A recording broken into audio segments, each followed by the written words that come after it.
Okay, welcome back. So, um, I wanted to let me get this out of the way. I wanted to just show something here. So, I'm looking at Claude, and I'm looking at some of the code it's generating.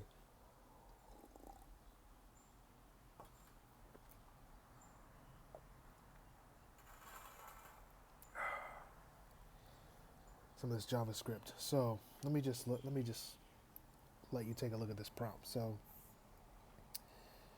build a small JavaScript module that processes a list of users and prepares the data for different outputs, API response, reporting, etc. Requirements: use plain JavaScript, Node.js, include support for multiple output formats, make the function flexible and configurable, handle potential edge cases in the data, include some asynchronous behavior, simulating, fetching additional data, keep the code clean and readable as if it were written for a real production system. This is important. uh, what you what we tell Claude or any other AI system for that matter, it's gonna do the best that it can. We all know that it this is a very common thing for developers to ask for. I'm not a big AI user, so I don't really use the tool to this extent to where I'm actually asking it to write things for me. Um, yeah, I don't really do that, but there are people who do. A lot of people who do, and this is the thing you want to be careful of. Asking it to write clean code that's readable and written for a real production system. And just for convenience, I just had to return everything in a single file. So let me see if I can,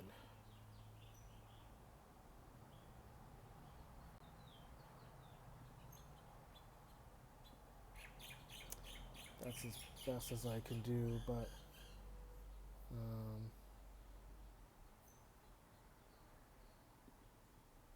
there we go. Okay, and then I can push this over a little bit more.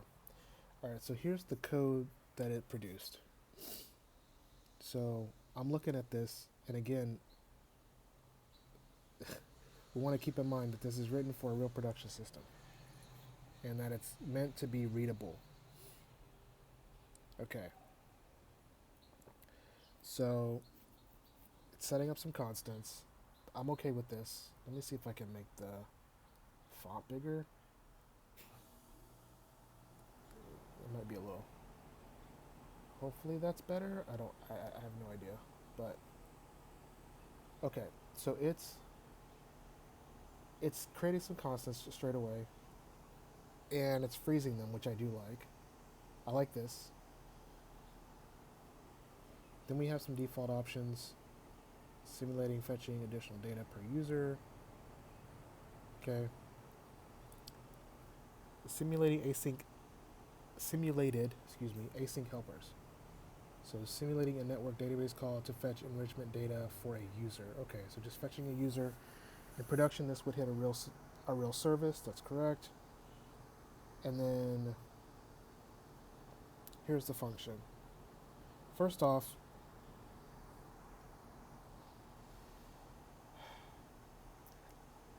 I don't necessarily care for how this function is being defined. It's fine.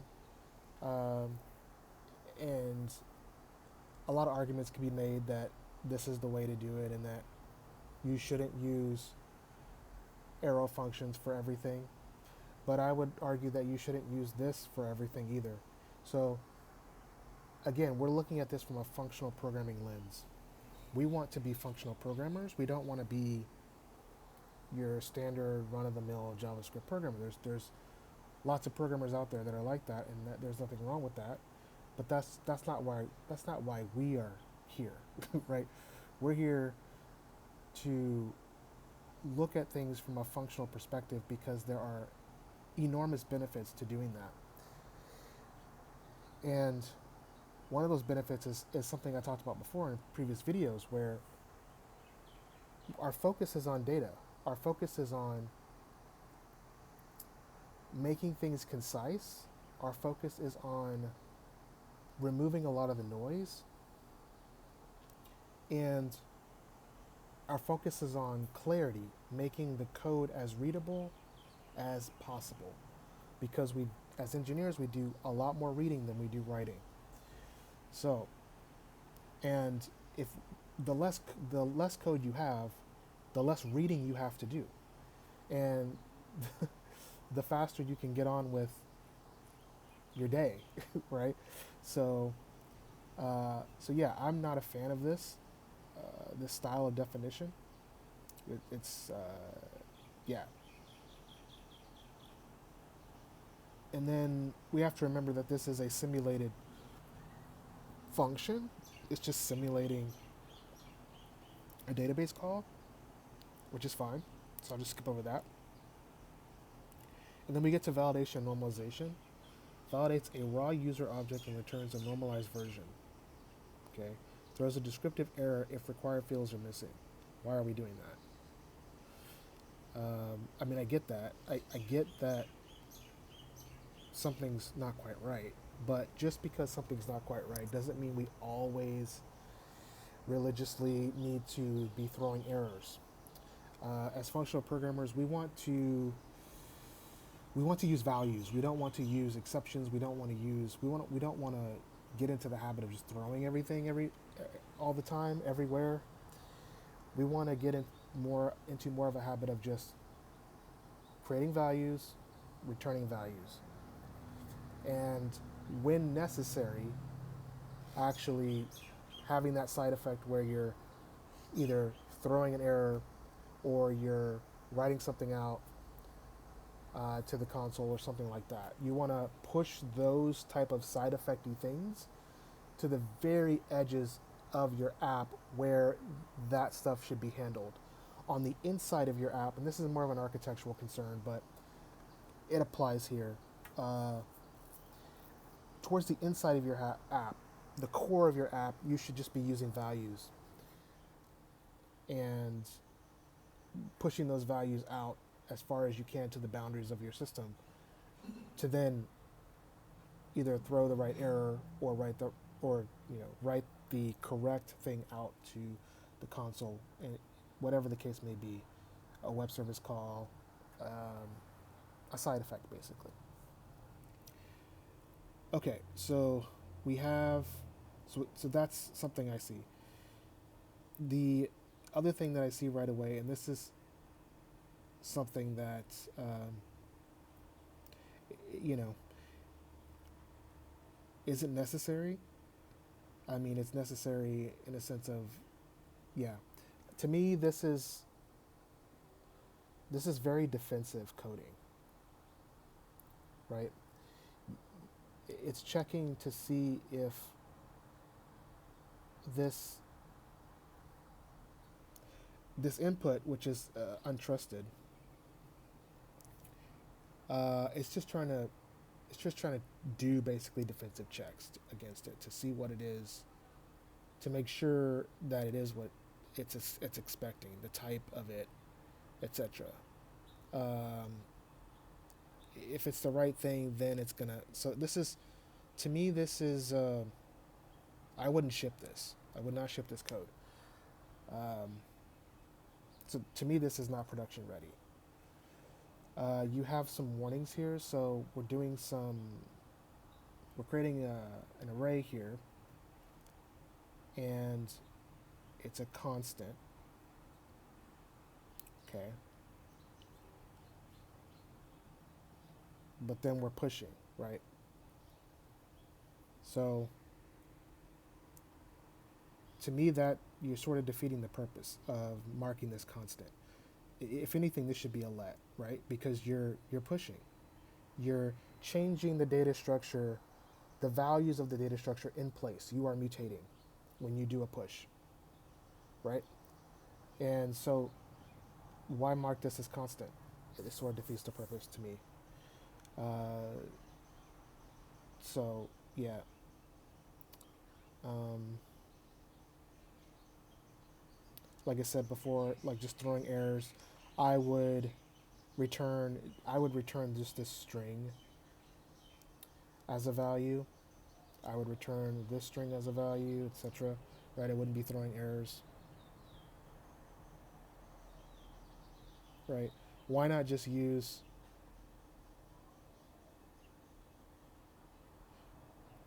I don't know, why not just have warnings and errors, right? Why not have, if you have warnings, why not have errors and just put these strings in the errors array, right? Why throw? Um, okay, so then we have created at, yes, fine. I mean, it's still more, there's still more defensive. This is defensive. Um, and then you're pushing.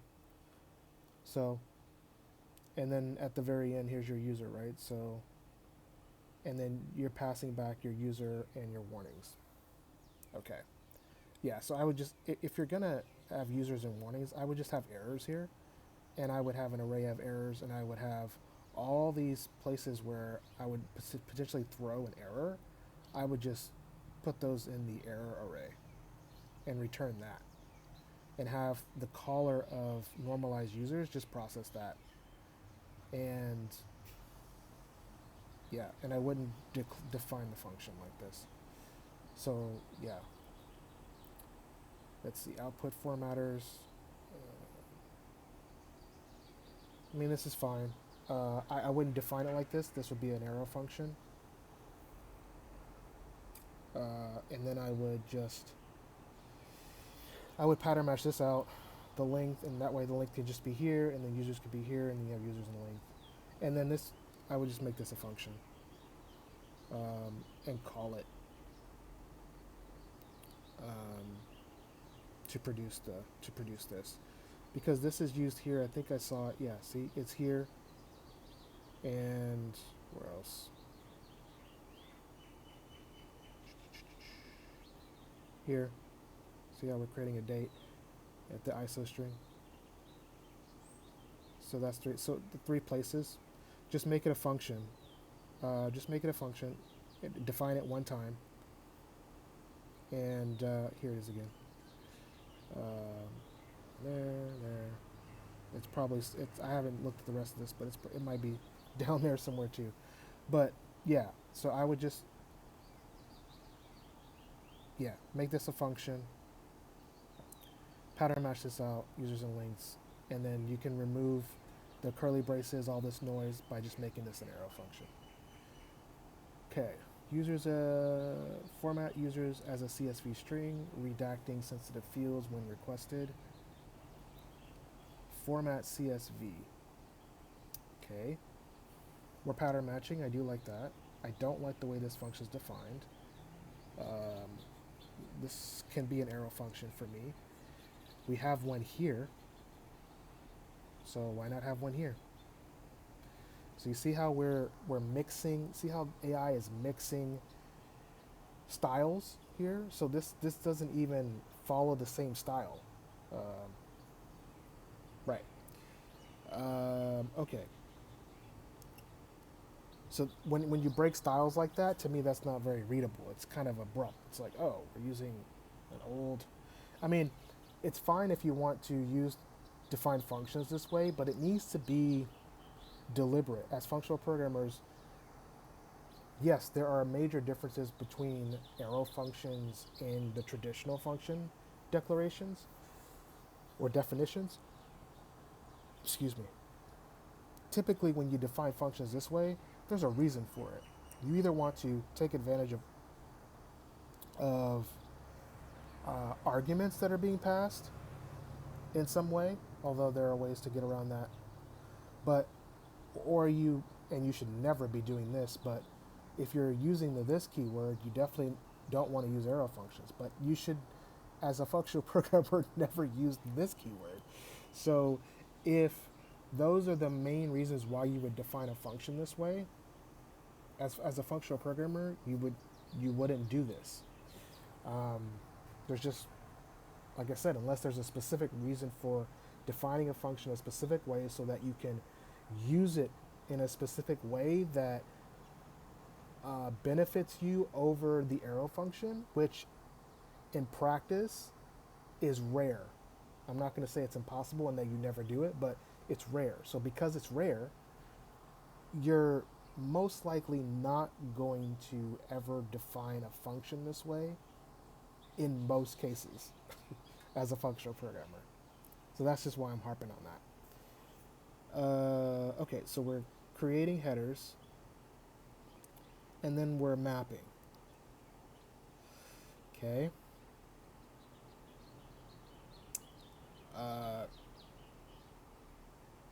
This to me is the same. Like this to me is the same. Again, it's increasing your awareness of code that's just duplicated. And this is nothing necessarily against Claude here in the Claude desktop, right? We've already seen examples of real open source code that does this. So, but as a functional programmer, you see it because you're focused on data. You're not focused on objects, classes, and your focus is not on other things. Your focus is on the data. Your focus is on making things clear. Your focus is on making things concise and making things efficient. And doing and thinking in this way cleans up a lot of code that you're going to see other people write, even code that you may have written a while ago, right? So to me, this is the same. You're calling the redact with some value, and if that's not true, then you're just returning that value, right? So wait, so if this is true, then you're just recalling this. Otherwise, if it's false, then you're just returning this. So to me, this is kind of the same sort of idea, redact sensitive. So you can make that a single function where you're calling it with just user.email and user.name, and you're either getting the redacted version of that, or you're just getting that back, right? And then returning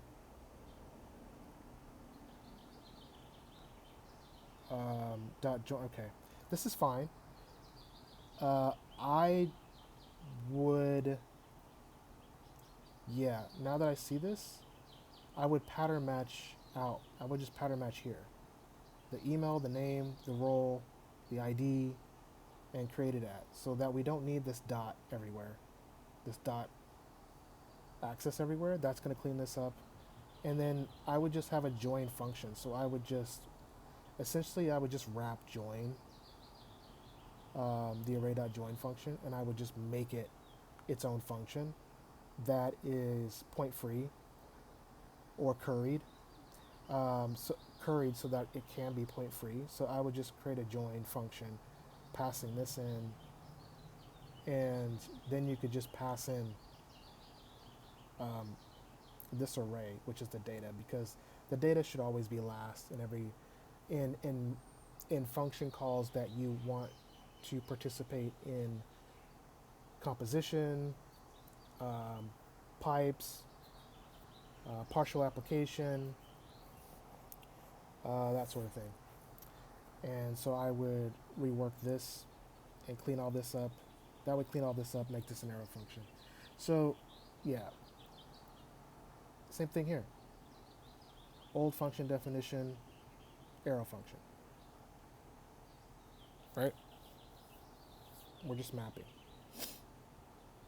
So, because we're just mapping, you don't need the return. You don't need this. I mean, okay, yeah, well, if you have a map function that's kind of like join where you just wrap it, then you could just call map. And you wouldn't need users dot. You could just call map, pass in users, pass in this function first, then pass in users. which is basically the opposite of what we're looking at now. The opposite of what we're looking at now is passing the users first and then the function last. It should be the other way around. So you should call map, pass the function first, then pass users, and then get all of your users mapped out with this. And again, this is the same code here, right? That function that we saw up here. So, and then pattern matching again. Pattern matching ID role is, I'm sorry, destructuring. I'll get it one of these times.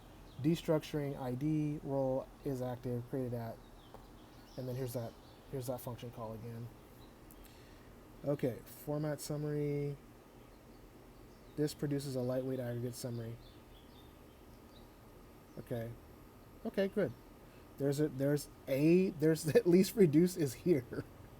Reduce is one of those functions you just, for whatever reason, programmers just don't want to use.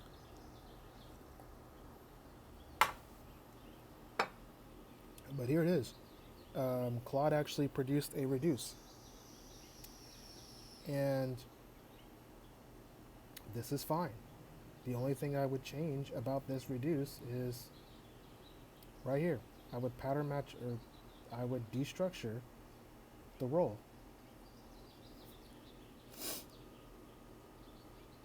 Right? Destructure the role. You can still return accumulator, and you might even, and I would make this an arrow function. Yeah, this is an arrow function.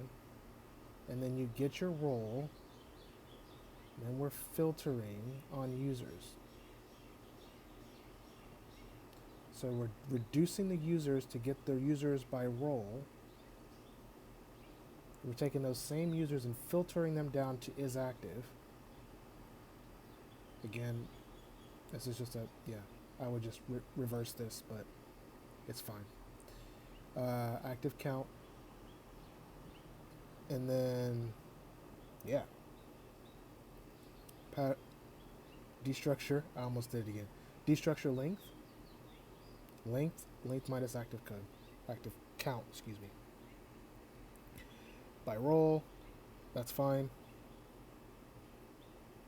And you could actually compose this.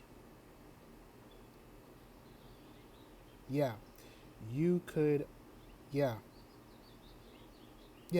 you could actually compose this. So this could be a function. This is you can make active count not compute a value and assign it to this constant, but you could make it a function that you call with users that will give you back the filtered users that are active in the form of an object, and then you could pass those same users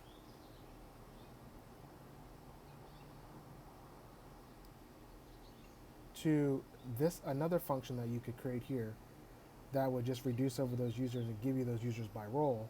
And then you could have an object that's basically users by role, users that are active, and then you could pass that to basically a third function that would just produce this object, right? Or you could destructure the active users, the active count, the users by role, right? And still produce something like this. So this could flow a lot better than it is now. So that's just sort of like what I'm seeing as I'm going through it. Yeah. And then we get to some utilities. Okay, so this is how the redact is being worked. Split, map, join. That's fine. This is just another form of composition using dot notation. This is okay.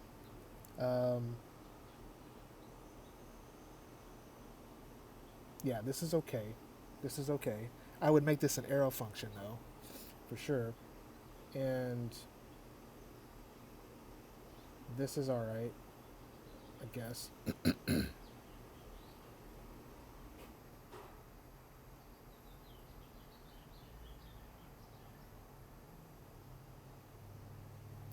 I might just return I might just return an inline ternary if here on value to say if value, excuse me, if there's no value in sort of ternary inline if form, if there's no value, then return this. Otherwise, return this.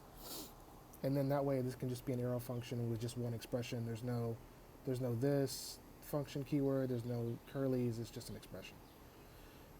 CSV escape.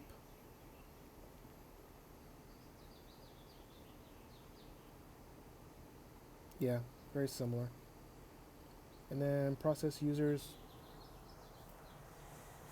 Oh boy, so this is the public, is this say? Yeah, this is the public API for processing these users. So now you would call this function, I guess, and then with your users, and it's going to go through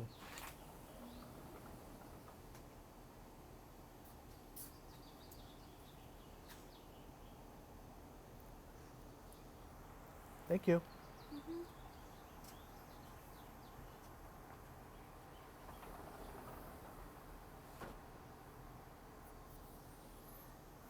This happens. It happens. You get interrupted. It's okay.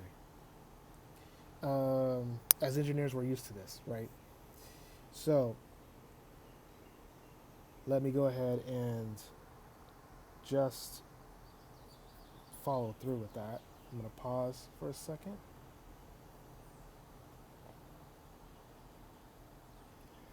Okay, sorry about that. Again, gonna get interrupted. It's all good. Back to back to Claude. So before we dig into this, I hope you're starting to see that while this isn't, well, this might not be a full-on, well thought out prompt that I'm giving here, it's still very indicative of what most developers are gonna type into Claude or any other Chat GPT or whatever, right? And you just want to be careful, about what these AI systems are producing. To me, this is not ready for production code. There's a lot of things I would change, as I mentioned already, as a functional programmer. And I think as a functional programmer, you're able to see these things. You're able to recognize subtle little bugs like that could creep in, right? Like this constant here, setting this constant warnings, and then just going in and mutating. That's a subtle thing that would only come up in certain edge case type situations, but because you're thinking functionally, you're going to catch that right away.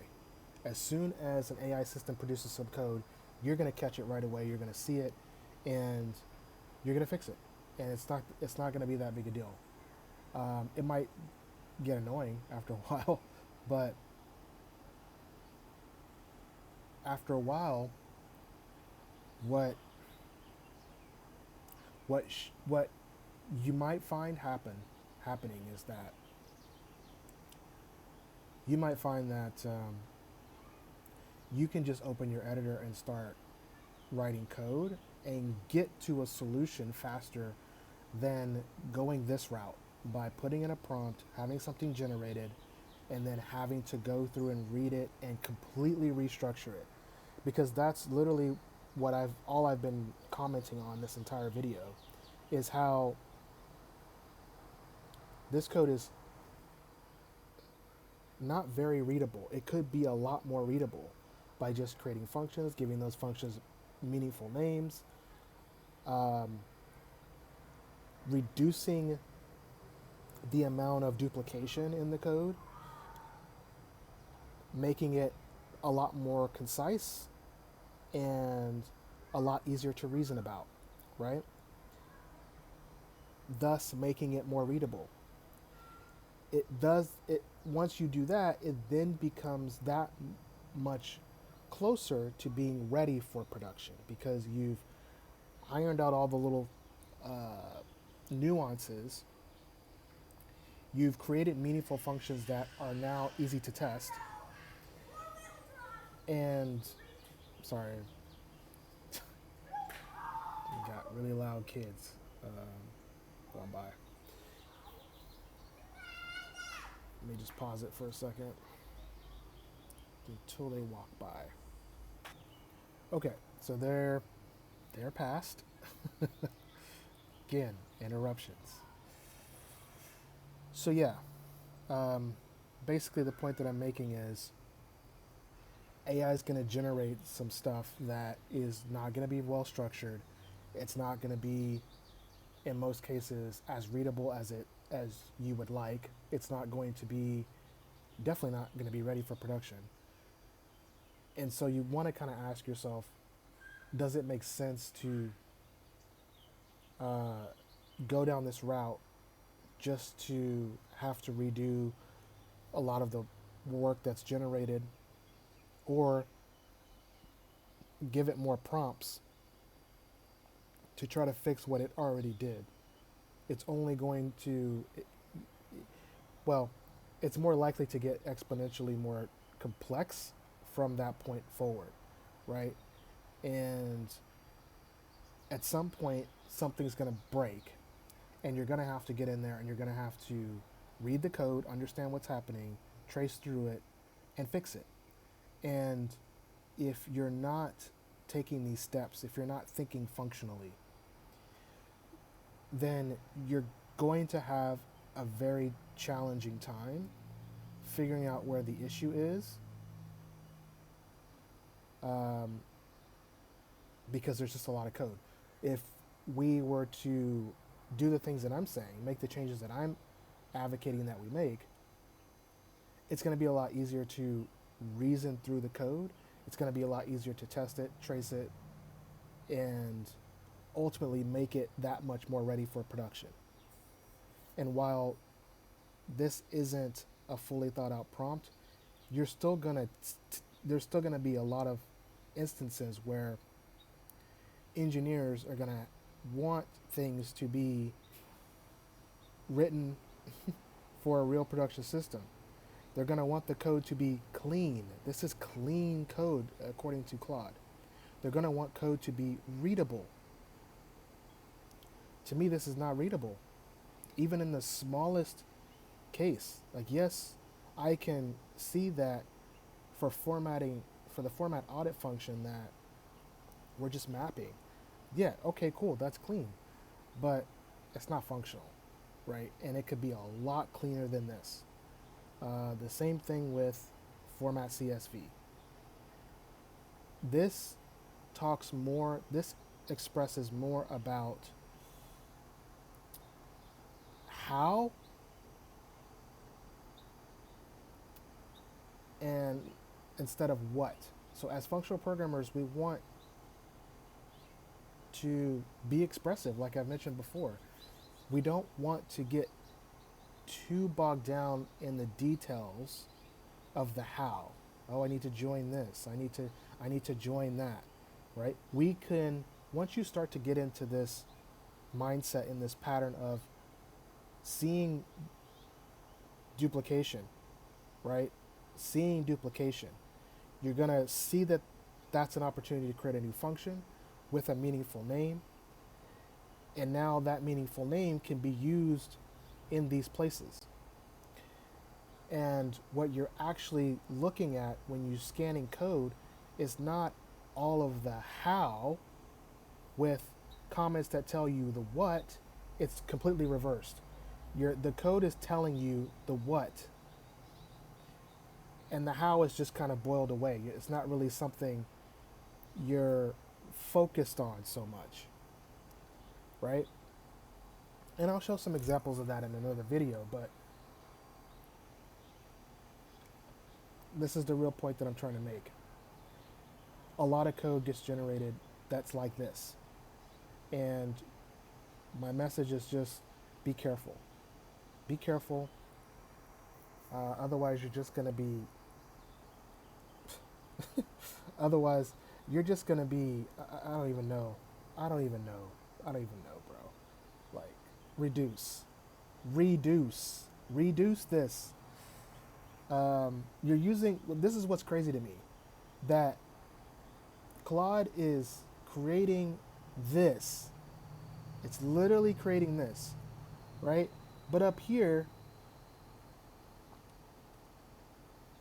it's where'd it go? Did I pass it? Yeah, I passed it. Oh, let me find it.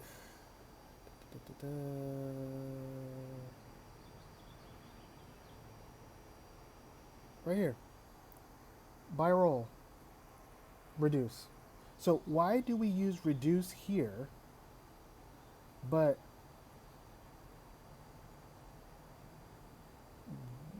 we're doing this here? As a functional programmer, this is the kind of stuff. It's not, you're not being consistent, and you're making it harder for me as a reader, because now I need to know both. And I know a lot of people are starting to, well, I'm not going to say that. I'm just going to say that there tends to be a growing trend of not caring so much about the code. The more easier it becomes to generate it. And this is nothing new. I mean, I've been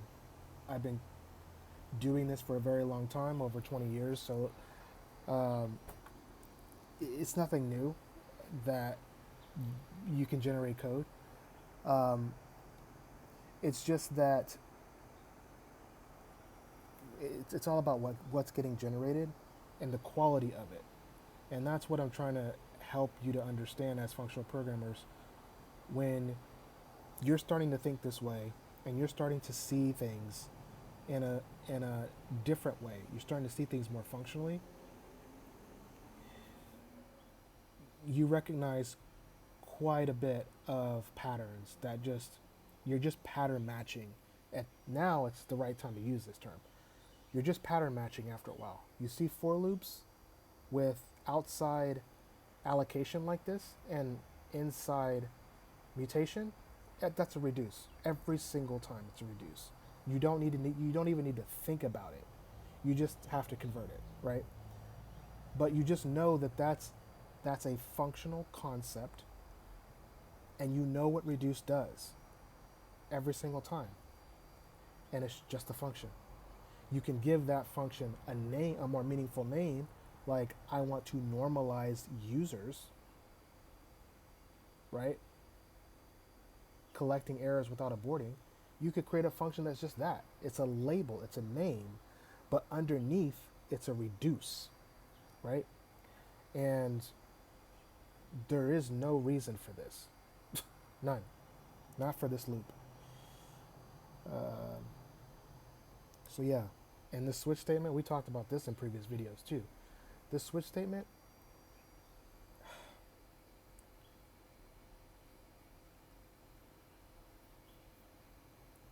these are just rules. As functional programmers, again, the focus is on data. What are we doing here? We're using structure, we're using a construct to determine the right decision to make. That's just a rule. The rule is, when I have a format that is an API format, I call the format API function. When I have a CSV format, I call the format CSV function. So on and so forth. These are rules.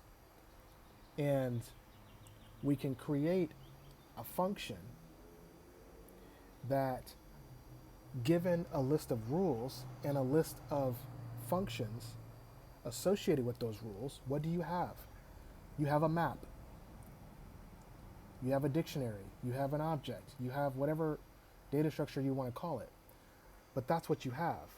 And that can be built up from, that data structure can be built up from anything. It can come from anywhere.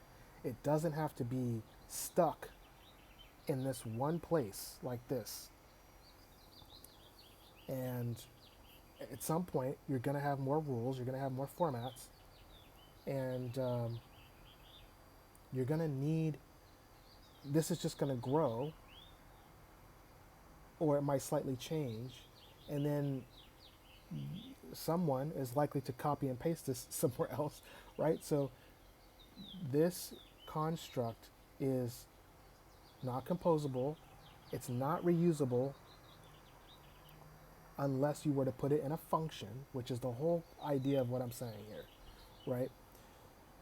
So yeah, and then we just got some test data to run this. So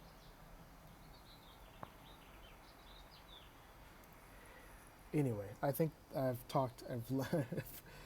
yammered on long enough. I paused a couple of times when I really didn't want to have to do that. But I just wanted to kind of just take a minute to just talk about this, because there's a lot of hype around this. Like, this is great, it can generate this code, it's awesome.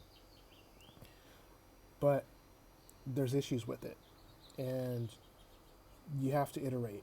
And you're either iterating at the prompt or you're iterating manually, like we just did here. Obviously, it takes me longer to explain things than it would if I just got in here and just did it. But that's the point. The point is, thinking this way, you expand your awareness and you see things that to be quite honest with you, a lot of engineers won't see, because they're not thinking in this way. They're thinking in the traditional way. And the traditional way is like this, right? Cascading ifs, defensive coding, and introducing subtle bugs.